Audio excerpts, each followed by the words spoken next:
Bom dia, amigos, companheiros do Espírita, sejam todos bem-vindos a mais um vídeo, mais um bate-papo.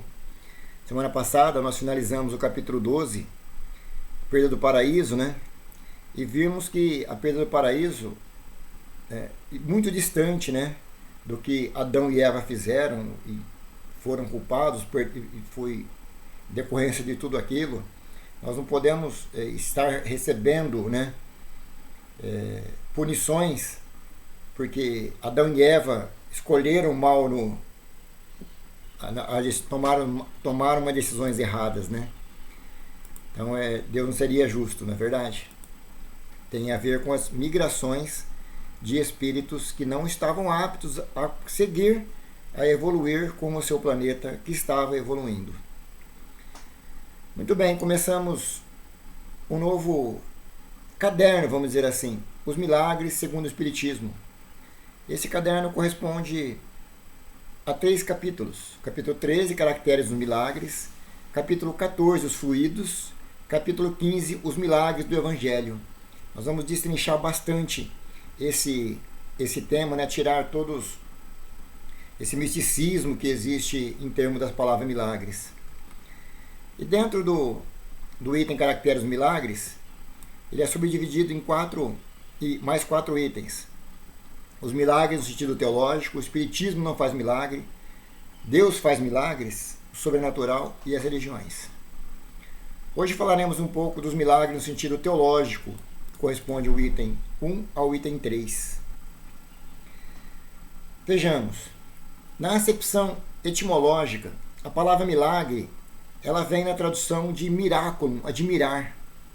Significa um prodígio, maravilha, uma coisa extraordinária. A Academia definiu-a como um ato do poder divino, contrário às leis da natureza conhecidas. Vejam bem, vou repetir.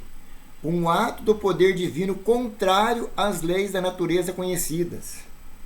Antes de começarmos a falar, é um ato de poder divino e é contrário às leis da natureza. Olha a discrepância, né, de falar que é um ato de poder divino e está em contrário às leis da natureza. Mas vamos lá. O tempo passou e hoje em dia, né, a única definição que ficou é de algo sobrenatural, pois é algo que a ciência ela não consegue explicar. É o poder de Deus se manifestando. O que não se pode explicar é mais fácil para caracterizar por milagre. Assim como o infinito, né? Não se sabe até onde vai o termo infinito para colocar um basta. Então nós não sabemos até onde vai, então colocamos uma palavra para definir tá bom, até aí tá bom. Então basta, né? Para algumas doutrinas, e digamos para a própria ciência ainda, o que não pode ser explicado não pode ser provado. Isso tudo se encaixa em milagres. Uma vez que se descobre o que houve, deixa de ser milagre. E, para tanto, houve reprimendas graves, né, por não acreditar em alguns milagres. Não características para quem haja um milagre. É algo que acontece de forma excepcional, de forma isolada. Claro que eventos que aconteçam com frequência têm uma explicação.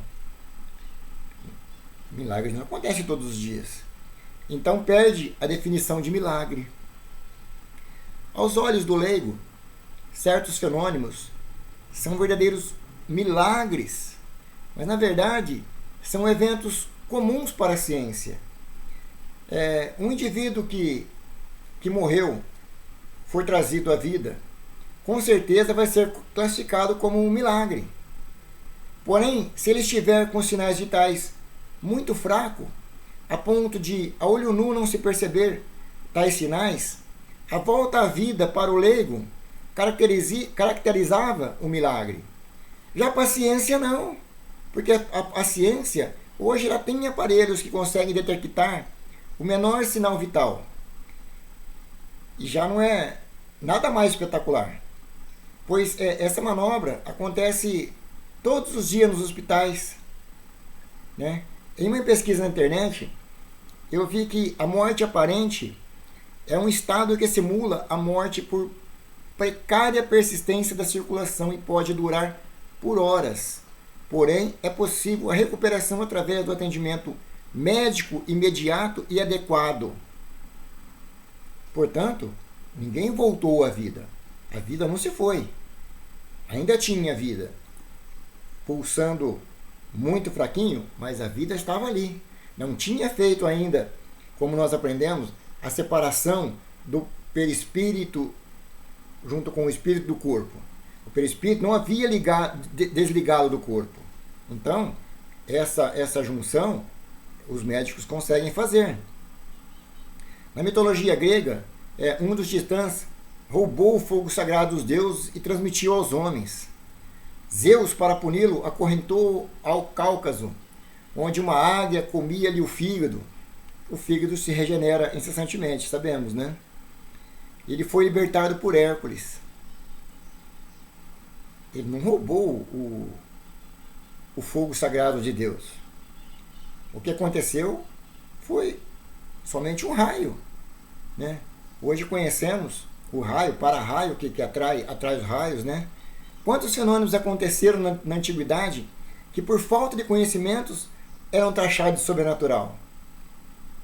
Que hoje não passa de acontecimentos normais. Tudo o que a ciência descobre, ela deixa de ficar no círculo do sobrenatural e do maravilhoso e passa a ser material, provado. Não tem nada de espetaculoso aí, não tem nada de milagre. E muitos ainda estão meio que escondidos, né? Ainda não foram desvendados pelas ciências. Até então são considerados sobrenaturais, que a ciência não conhece. O que a ciência não consegue provar, por seus meios, ela não crê. Logo, os milagres não constam de sua literatura. Ele encontrou o seu abrigo onde? Na espiritualidade, na crença, na fé. O fenômeno existe, ponto final. O elemento espiritual é uma das forças vivas e incessantes da natureza. Isso não tem como negar. Independente se a ciência aceita ou não, ela existe e ela atua juntamente com a força material. Aliás, estamos aprendendo, né, que a matéria passa, o espírito não. O espírito sobrevive. Eu sobrevivo em espírito, o meu corpo não. Tudo que é espiritual permanece. A matéria é transitória. Nossa verdadeira vida não é aqui, é a vida espiritual. Conhecendo o Espiritismo, vamos entender que tais fenômenos são naturais. Tudo é em consonância com as leis de Deus. Não existe nada fora das leis naturais, como foi afirmado lá no começo, que é um poder divino, mas contrário à lei da natureza. Como assim? Como assim Deus é todo poderoso, é soberanamente justo e bom? Como que ele poderia fazer alguma coisa contrária à lei da natureza? Agora, com o conhecimento, nós vamos entendendo que tudo tem uma razão de ser. O tempo dos milagres já passou, acabou esse tempo aí. E aproveitando a palavra conhecimento aí, esses vídeos que nós fazemos, que está sendo veiculado pelo Centro Raimundo Brandão Dias, tanto a Gênese como o Livro dos Espíritos, Céu e Inferno, Obras Póstumas e demais livros, eles são só pinceladas, né? São só pinceladas para entender um pouquinho do que é o Espiritismo. Agora, para podermos compreendermos melhor, para podermos aprender na real, para aprendermos na prática, os pilares do Espiritismo, como funciona, procurem o Centro Espírita. Né? Agora, mês de janeiro, todos estão em férias. Em fevereiro, volta as atividades, voltam os estudos. Você que já sentiu o gostinho na boca dos vídeos, né, que colocamos na internet, tá no nosso Instagram, tá no nosso Facebook do Raimundo, procure a Casa Espírita. Procure a Casa Espírita para aumentar os seus conhecimentos, para submeter tudo isso que estamos falando à sua lei de raciocínio, ao seu entendimento, para não acreditar no que fulano, ciclano, beltrano fala. Não. É preciso que nós raciocinemos. É preciso que nós peguemos os dizeres, as falas e filtremos o que interessa para nós e o que não interessa para nós. E dentro de um centro espírita, dentro do grupo de estudo, a dinâmica é muito interessante. Os grupos de estudo são interessantes, porque há o bate-papo, a leitura, o comentário sobre a leitura. Um pergunta, outro pergunta, então a dúvida de um esclarece de outro. Então fica o convite. Fica o convite para que procure o centro, né? Dentro de Birigui temos o Raimundo, e de outras cidades, cada um que procure aquela que melhor for conveniente, mais próximo de sua casa.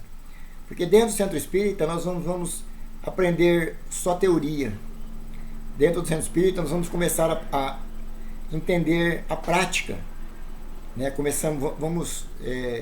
Temos condições de nos doar, de não só buscarmos, de nos doarmos. E aí vem aquela frase, né? Fora da caridade não há salvação. Tenham todos um bom dia, um ótimo final de semana e até semana que vem, se Deus assim o permitir.